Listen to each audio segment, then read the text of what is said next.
Dans le dossier 6 et 7, on va commencer à faire une analyse financière.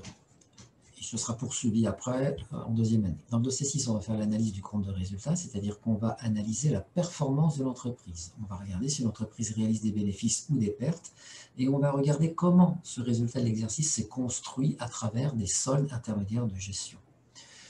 Et puis au dossier 7, on fera l'analyse du bilan, c'est-à-dire qu'on va mesurer le risque d'insolvabilité de l'entreprise, c'est-à-dire sa capacité ou son risque de couler, de faire faillite.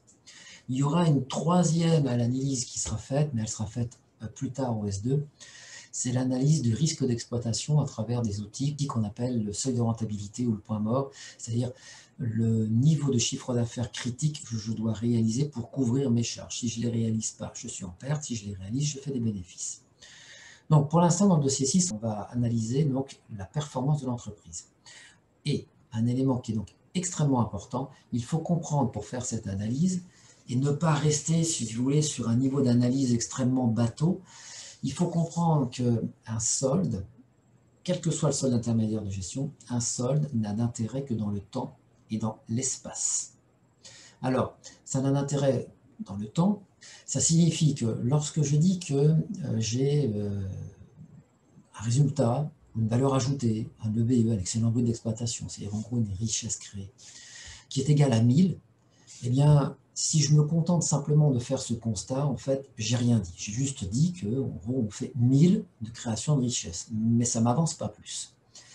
Si par contre, je regarde la création de richesse en N-1, en N-2, là, je peux commencer à avoir une tendance. Soit une tendance à la hausse, à la baisse, ou une stagnation. Si je reprends un exemple, donc j'ai un EBE de 1000 et que l'année dernière j'étais à 5000, là évidemment ça commence à me parler. Parce que là j'ai une tendance à la baisse et là il faut commencer à se poser des questions. Est-ce qu'on a pris moins d'affaires, moins de commandes, ou est-ce qu'on a réduit les marges sur ces nouvelles commandes pour arriver à faire tourner les ateliers, avoir de l'activité, mais en fait ce sont des commandes qui ne sont pas rentables? Ou inversement, si j'étais à 1000 l'année dernière, je passe à 5000, ça veut dire que j'ai amélioré donc, mon carnet de commandes, j'ai pris des affaires plus rentables, j'ai une boutique d'informatique, je vends du matériel à des particuliers, je sais que je ne peux pas avoir une grosse marge parce que j'ai une concurrence sur Internet. Si par contre je commence à travailler avec des professionnels, des entreprises, là je peux commencer à augmenter mes marges parce que je n'ai pas du tout le même type de prestation. Et là, évidemment, ma richesse créée va passer de 1000 à 5000. Et là, ça devient intéressant, parce que là, ça donne une certaine tendance.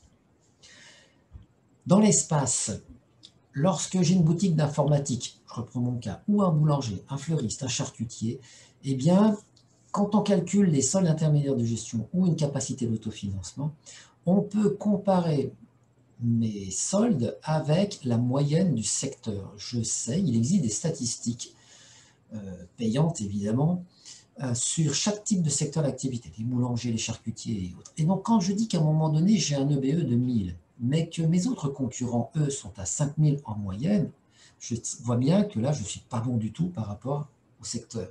Et là, il faut se poser des questions. Est-ce qu'on prend des affaires, on rat des pâquerettes, c'est-à-dire sans marge, pour arriver à se faire une clientèle? Pourquoi pas, mais ça ne va pas durer.